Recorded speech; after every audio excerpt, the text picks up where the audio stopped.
Salam, Gənclər üçün podkast Ağdaşda. Bugünkü mövzumuz region gənclərinin inkişaf yolu haradan başlamalı mövzusudur.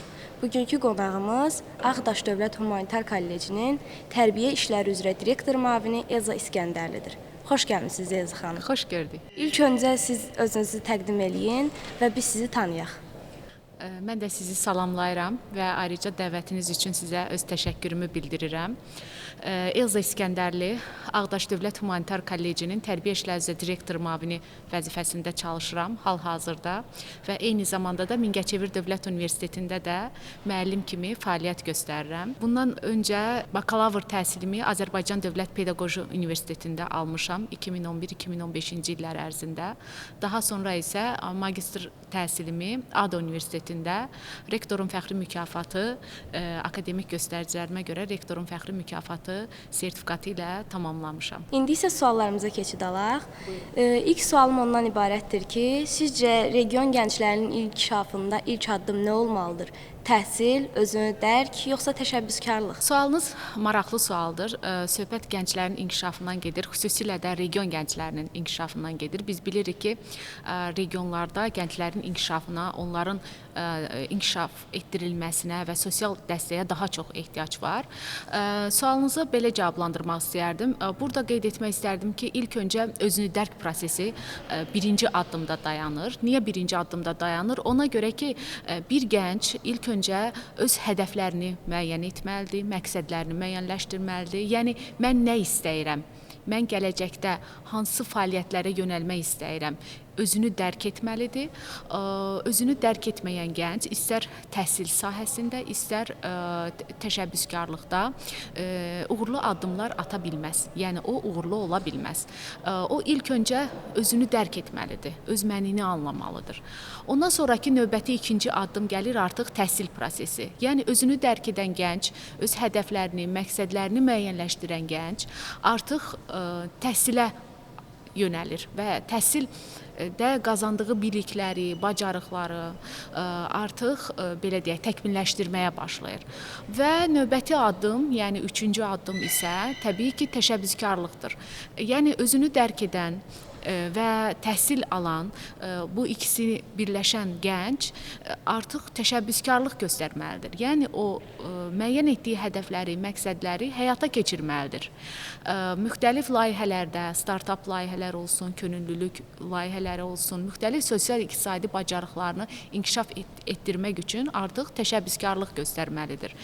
Ümumiyyətlə, özünü dərk, təhsil və təşəbbüskarlıq, bunlar zəncirvari şəkildə bir-birini izləyən və bir-birindən ayrılmaz, belə deyək, bir addımdır. Bu üçünü ardıcıl şəkildə həyata keçirdə bilən və yenə deyirəm, öz hədəflərini, məqsədlərini müəyyənləşdirən gənc təbii ki, gələcəkdə uğurlu nailiyyətlər əldə edə bilər. Ağdaş gənci dedikdə ağlınıza ilk gələn xüsusiyyət nədir? Sizin bu sualınızı belə cavablandırardım. Ümumiyyətcə tək Ağdaş gənci yox. Ümumiyyətcə gənclər deyəndə ağlımıza ilk nə gəlir? Gənc deyəndə mənim ağlıma ilk gəlir enerjik, potensiallı, belə bir bacarığa malik olan şəxs. Çünki gənclərin daxili motivasiyası, onların enerjisi, həyata baxışları, yanaşma tərzləri tamam fərqlidir. Yəni, digər yaş xüsusiyyətlərindən, yaş dövrlərindən fərqlənir. Ağdaş gənci dedikdə isə ağlıma gələn xüsusiyyət ondan ibarətdir ki, öyrənməyə maraqlı, həvəsli. Çünki biz, niyə mən bunu belə əminliklə deyirəm? Ona görə ki, biz gənclərlə mütəmadi olaraq işləyirik, biz təhsil müəssisəsiyik və müəssisəmizdə müxtəlif yaş kateqoriyalarına aid gənclər var. Biz o tələbələrlə işlədikcə biz baxırıq, görürük onların maraq dairələri daha çox nələrdən ibarətdir. Təbii ki, bu tək onların akademik göstəricilərindən ibarət deyil. Yəni, onlar ancaq təhsilə yönəlik deyil. Burada müxtəlif sosial bacarıqlar var ki, biz onlara daha çox, belə deyim, fikir veririk ki, biz tələbələri hansı istiqamətə daha yaxşı yönləndirə bilərik. Və baxıram ki, Ağdaşda yaşayan, fəaliyyət göstərən gənclər daha çox sosial bacarıqlara meyillidirlər. Onlar istər İKT bacarıqları olsun, istər könüllülük fəaliyyətləri olsun, istər digər sahələrdə aqrar fermer təsərrüfatının təşkili olsun, kənd təsərrüfatı sahələri olsun. Bu sahələrdə də uğurlu gənclər var. Uğurludurlar, həvəslidirlər, öyrənməyə daha çox maraqlıdırlar. Ağdaşda hansı istiqamətlərdə, məsələn, innovasiya, sənət, kənd təsərrüfatı, təlim, sosial layihələr, bu kimi şeylər gənclərin potensialını artıra bilərmi? Belə deyim də sizə, Ağdaş rayon olaraq, yəni yaxşı inkişaf etmiş rayondur. Xüsusilə də Ağdaşın çox kənd təsərrüfatı sahəsi, əkinçilik, maldarlıq, yəni torpaqları çox məhsuldardır. Bu sahələri yaxşı inkişaf etmiş bir rayondur. Buna baxmayaraq rayonda fəaliyyət göstərən müxtəlif qurumlar var, mərkəzlər var ki, həmin mərkəzlər də bir növ mən işlədikcə mən baxıram, fikir verirəm ki, onlar da gənclərin belə deyək, potensiallarının yüksəldilməsinə, gənclərin inkişafına dəstək olurlar, önəm verirlər. Müxtəlif yeni innovasiyalar, innovativ belə deyək, layihələr həyata keçirilir rayonun daxilində gənclər üçün ki, gənclər o layihələrdə aktiv iştirak edirlər. Hətta gənclərin çox vaxtı bir rayondan digər rayona belə deyək, inteqrasiyası, yəni onların orada digər rayonlarda da hansısa tədbirlərdə, hansısa belə deyək, yarmarkalarda və yaxud da ki, dövlət tədbirlərində iştiraki təmin olunur, onlar yönləndirilir, bu tədbirlərə cəlb olunurlar. Kənd təsərrüfatı sahələrində də olduğu kimi mən öz yenə də kollecimizdən deyə bilərəm ki, bizdə Ağdaşın müxtəlif kəndlərindən gəlib təhsil alan tələbələr var ki, biz baxırıq, hərdən onlarla həm söhbət oluruq, bəzən söhbətlərimiz olur. Onların bəziləri, məsələn, ailələr, kənd təsərrüfatı ilə məşğul olan ailələr var və baxıram ki, uşaqlar o sahələrdə də, həmin kənd təsərrüfatı sahəsində də məşğul olurlar. Yəni, öz fəaliyyətdir də, fəaliyyət göstərirlər, belə deyək, o sahədə də inkişaf edirlər. Bu yaxşı bir şeydir əslində. Məsələn, bizim kollecimizdə aqrar fermer təsərrüfatının təşkili, aqrar fermer ixtisasları var ki, orada təhsil alan tələbələr, hansı ki, həmin ixtisaslarda təhsil alırlar, bu onlar üçün əlverişli fürsətdir. Yəni, onlar eyni zamanda kənd yerində yaşayıb, kənd təsərrüfatı ilə məşğul olan, belə deyək, bir ailədə yaşadıqlarına görə həmin sahələr üzrə təhsil alanda da həm praktiki öyrəndikləri, gündəlik həyat tərzində praktiki öyrəndikləri, həm də eyni zamanda nəzəri bilikləri birləşdirəndə bu təbii ki, onların gələcəyi üçün çox yaxşı nəticələr verə bilər. Onlar daha çox inkişaf edə bilərlər. Özünüz bilirsiniz ki, indi ölkəmizdə aqrar fermer təsərrüfatının təşkilinə, kənd təsərrüfatı sahələrinə çox böyük, ciddi ehtiyac var. Kadr ehtiyacları var. Potensiallı, savadlı, doğrudan işləməyi bacaran kadrlar, yəni bunlara ehtiyac var. Bizə lazımdır. Ona görə də bu sahələrdə də Ağdaşda yetərincə gənclərin inkişaf istiqamətləri var. Onlar bu istiqamətlərdə yönləndirilirlər və üzərində işləyən, öz üzərində işləyən, çalışan gənclər də var. Təbii ki, bu bir rayon üçün sevindirici haldır ki, gənclər bu sahələrə maraqlıdırlar, meyillidirlər. Həm də ki, belə deyək də, gənclik özü rəngarəng bir yaşdır. Öyrənməyə marağı olan, əyləncəli bir yaşdır. Ancaq burada bir məsələ var ki, həmin gəncləri həmin yaş dönəmində düzgün istiqamətləndirmək. Yəni onları doğru yola yönləndirmək, doğru yola istiqamətləndirmək lazımdır ki, onlar gələcəkdə öz seçimlərini, hədəflərini, öz yollarını düzgün tapa bilsinlər. Sosial aktivlik gənclərin inkişafında hansı rol oynayır? Bu çox önəmli bir məsələdir. Nə mənada önəmlidir? Çünki biz baxırıq ki, tutaq ki, bir tələbənin akademik göstəricisi, hər hansısa bir gəncin akademik göstəricisi çox yaxşıdır. Bütün dərslərindən qiymətləri əladır, A alır və gəlir imtahan nəticələri də çox yaxşı olur, yaxşı nəticələr göstərir. Amma biz onu hansısa bir tədbirə, hansısa bir sosial aktivitələrə cəlb edəndə, o israrla bildirir ki, məni həmin yerə dəvət etməsəniz olar, mən iştirak etməsəm olar. Mən sual verirəm hərdən ki, niyə iştirak etmək istəmirsən? Axı sən yaxşı göstəricilərin sənin yaxşıdır, nailiyyətlərin yaxşıdır, gedir məsələn imtahanlar, yenə deyirəm, müxtəlif yarışlarda, bilik yarışlarında yaxşı nailiyyətlər göstərir də. Göstəriciləri yaxşıdır. O bildirmək istəyir ki, yox, müəllim, mən çox xahiş edirəm. Mən o sahədə yaxşı olsam da, amma mən utanıram və yaxud da ki, mən çəkinirəm, toplum arasında belə deyək, özümü sübut etməkdə çətinlik çəkirəm. Ona görə də biz çalışırıq ki, gənclərin sosial bacarıqlarını da aktivləşdirək. Çünki yenə deyirəm, sosial bacarıqlar indi özünüz bilirsiniz, bu artıq dövrün də tələbidir və insanların müxtəlif bacarıqlara sahib olması, özlərini inkişaf etdirməsi. Ona görə də sizin sualınıza belə cavab verərdim ki, gənclərin sosial bacarıqlarının belə deyək, inkişaf etdirilməsi, onların sosial fəaliyyətlərə cəlb olunması çox önəmli məsələlərdən biridir. Bu tək kollecdə deyil, digər təhsil müəssisələrində, istər ali təhsil müəssisələrində, istər orta ümumi təhsil məktəblərində, təhsil müəssisələrində bu tip layihələri həyata keçirtmək, gəncləri sosial layihələrə cəlb etmək, onların aktivliklərini, aktivitələrini yüksəltmək çox önəmli və vacib amillərdən biridir. Ağdaşda gənclər üçün yaradılan imkanlardan xəbərdar olanların sayı sizcə yetərlidirmi? Düzdür, burada bəzən gənclərin özünün də maraq göstərmələri önəmli faktorlardan biridir. Özünüz də fikir versəniz, görərsiniz ki, son zamanlar gənclər sosial şəbəkələrdə, daha çox onlar sosial şəbəkələrdən istifadə edirlər də, sosial platformalardan. Orada sosial yönümlü xəbərlərə, belə deyək, daha çox təhsil yönümlü, belə elmi xəbərlərə o qədər də maraq göstərmirlər. Onlar biraz başqa yöndə xəbərlər onlara daha maraqlı gəlir.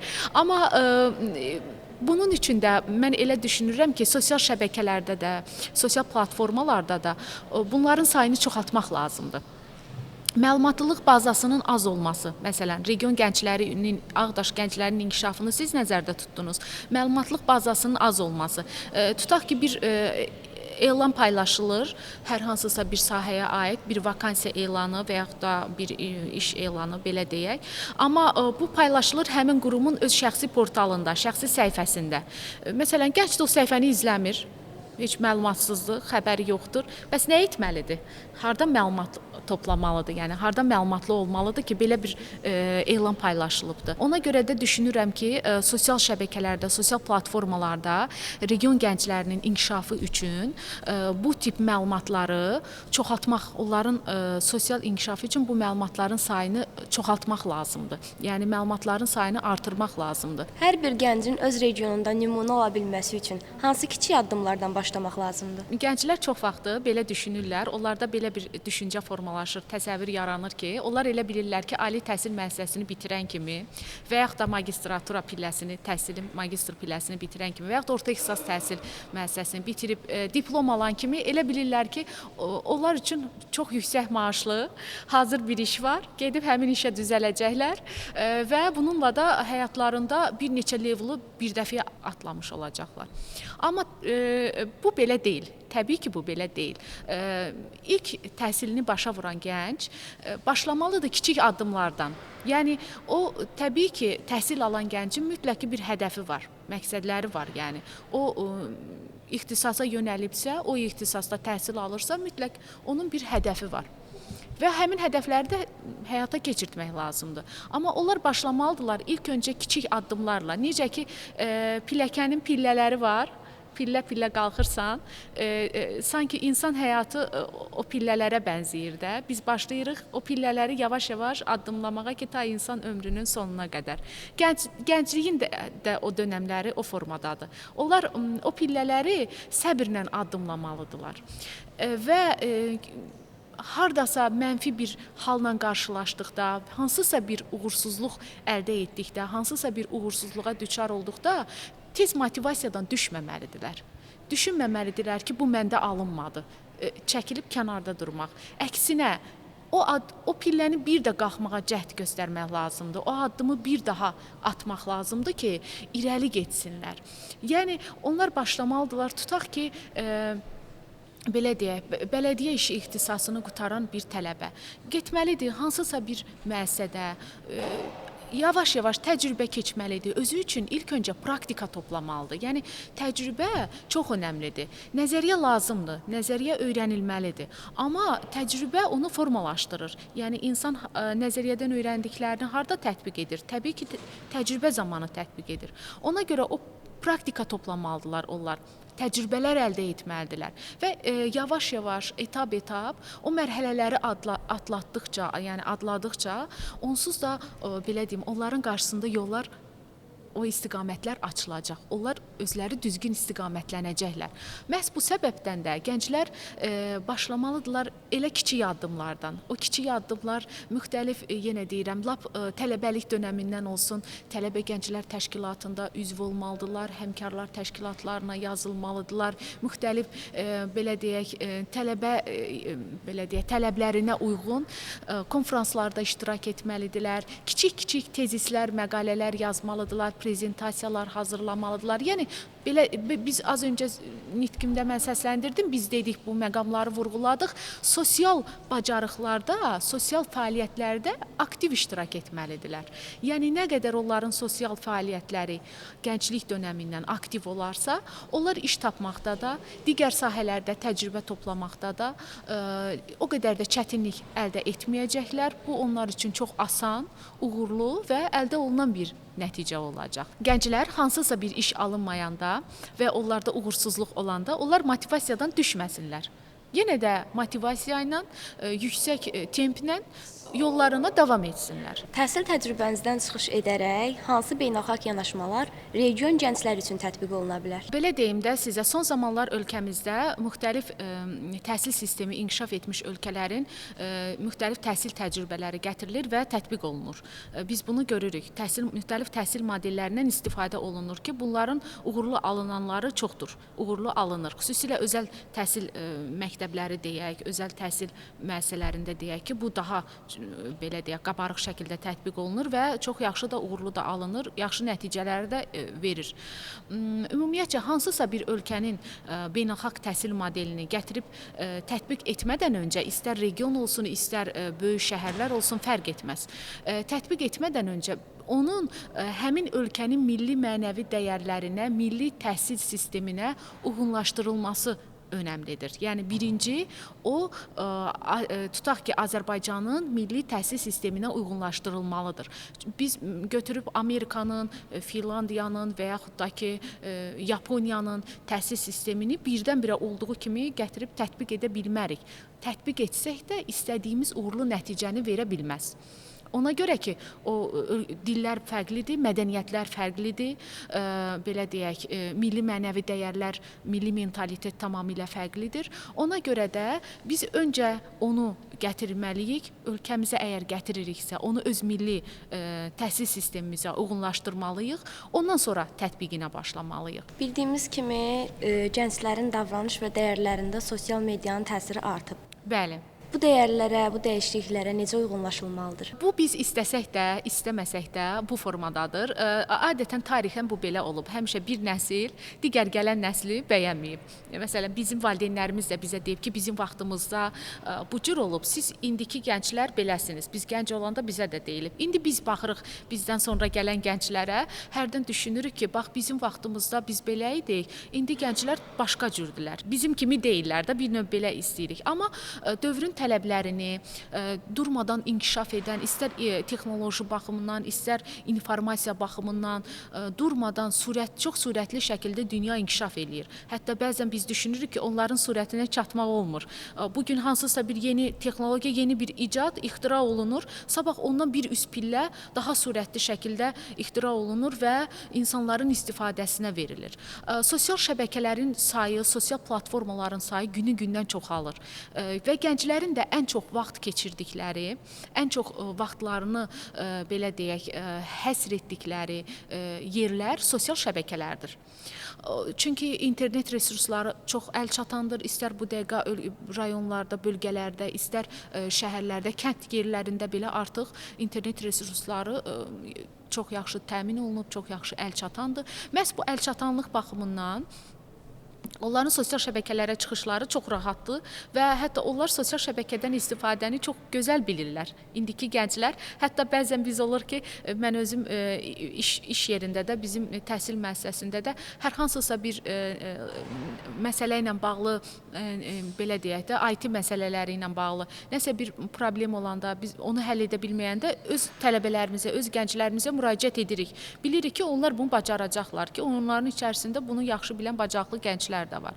Amma burada bir məsələ var və bu, belə deyim sizə, həyəcan siqnalı çalmağı bizdən tələb eləyir ki, biz narahat olmalıyıq bəzi məsələlərə.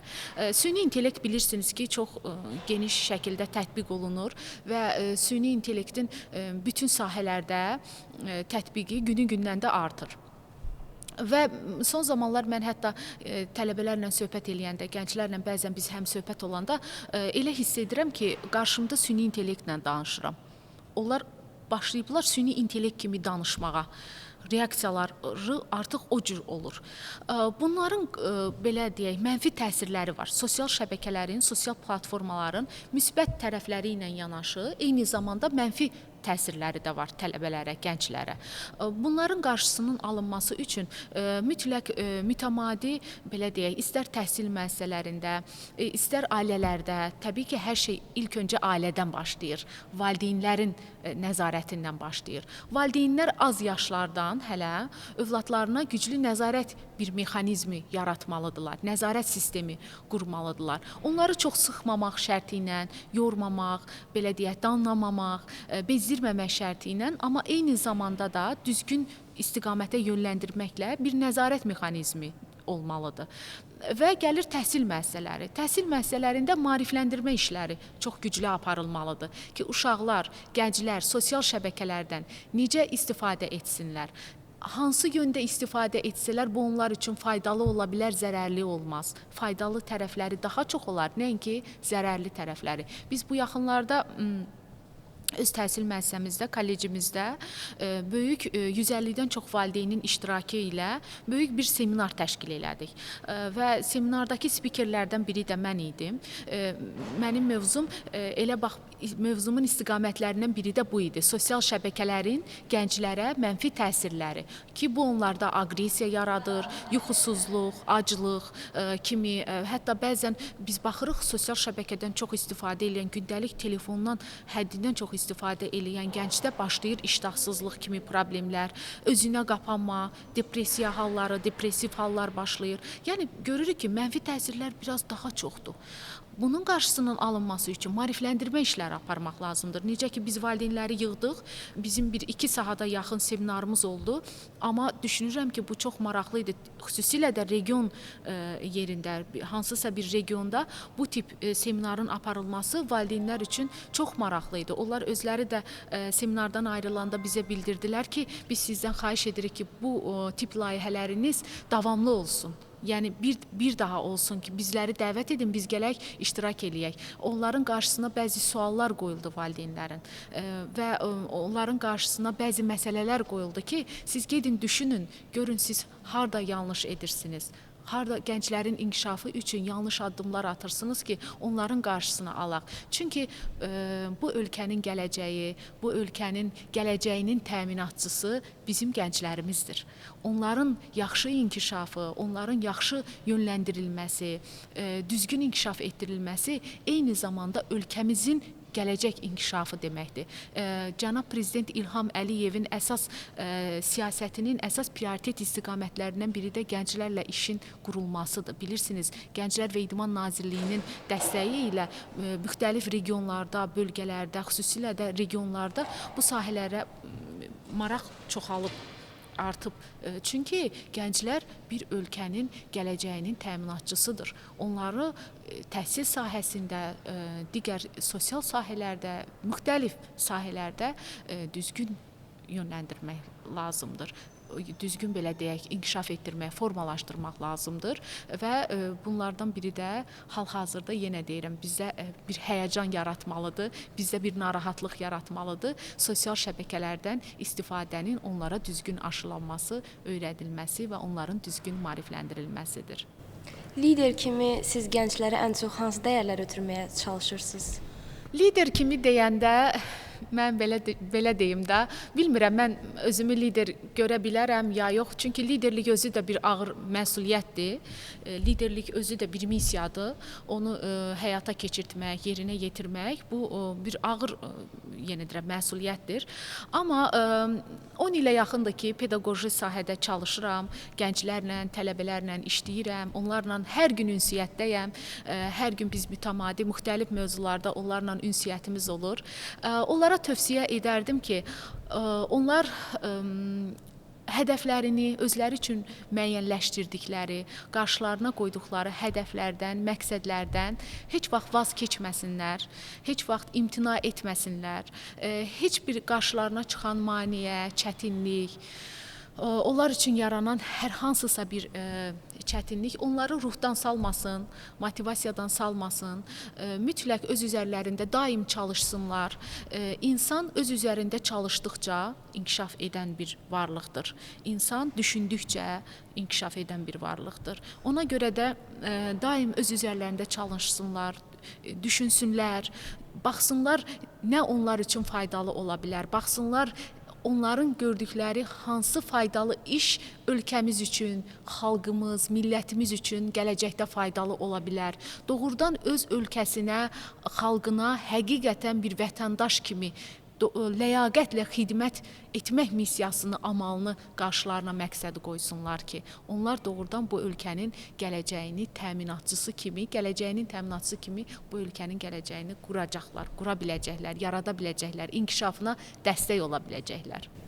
Sonda rəhbər və pedaqoq kimi bir region gəncinə nə demək istəyərdiniz? Onun inkişaf yolunun başlanğıcı haradan başlamalıdır? Bu da maraqlı sualdır. Regionda çalışdığıma görə düşünürəm ki, bu sualı cavablandırmaq o qədər də çətin deyil.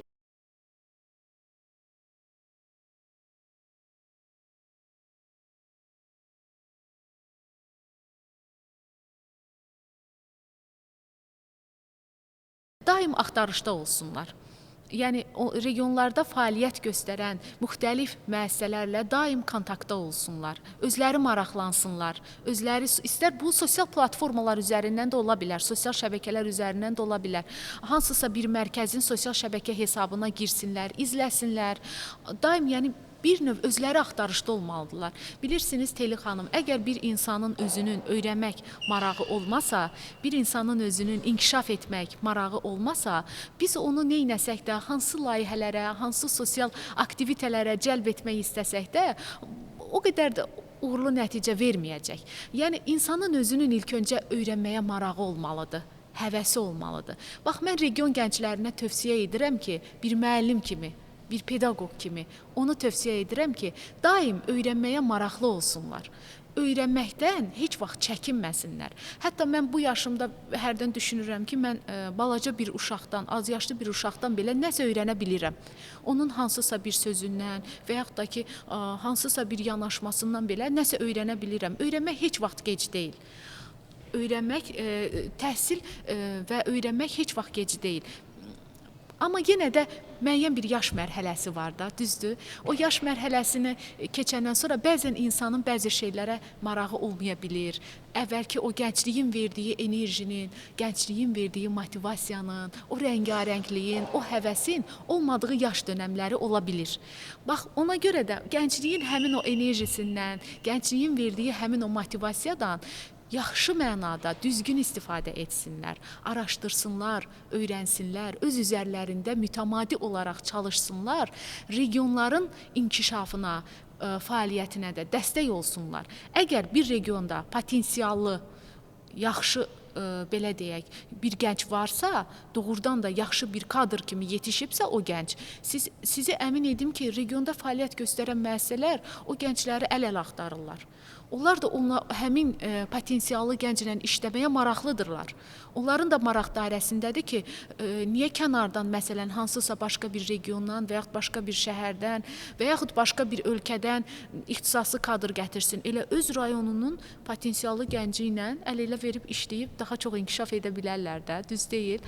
Ona görə də daim öz üzərlərində işləsinlər, öyrənsinlər. Yenə deyirəm, heç vaxt öz hədəflərindən, məqsədlərindən vaz keçməsinlər. Onun uğrunda o pilləkənləri, o pillələri addım-addım sevərək, həvəslə addımlasınlar. Bax, bu zaman onlar doğrudan da uğur əldə edəcək və uğurlu olacaqlar. Dəyərli vaxtınızı bizə ayırdığınız üçün və qiymətli fikirlərinizi bizimlə bölüşdüyünüz üçün təşəkkür edirik Elza xanım. Çox sağ olun Telli xanım. Mən sizə təşəkkür edirəm. Düşünürəm ki, bizim bu gün apardığımız bu istər biz bir neçə istiqamətlərə, bir neçə məqamlara toxunduq. Həm təhsil sahəsində, həm sosial yönümlülük, həm gənclərin karyera inkişafına bağlı bir neçə istiqamətlərdə sizinlə müzakirə apardıq və düşünürəm ki, bu gün bu müzakirə bir çox gənclər üçün, yəni bizi izləyən, dinləyən, sona qədər dinləyən gənclər üçün həqiqətən faydalı olar, onlar üçün öyrədici olar və bu istiqamətdə tək biz yox, ölkədə fəaliyyət göstərən digər qurumlarda, müəssisələrdə, xüsusilə təhsil müəssisələri daimi maarifləndirmə işi aparmalıdırlar və bu maarifləndirmələr sayəsində əminəm ki, Azərbaycanın indi olduğu kimi gələcəkdə də bundan da güclü, bundan da potensiallı gəncləri yetişib fəaliyyət göstərəcəklər. Əminəm ki, bu söhbətdən sonra region gənclərinin inkişaf yolunda onlara motivasiya və istiqamət verəcək. Uğurlarınız bol olsun. Çox sağ olun, təşəkkür edirəm.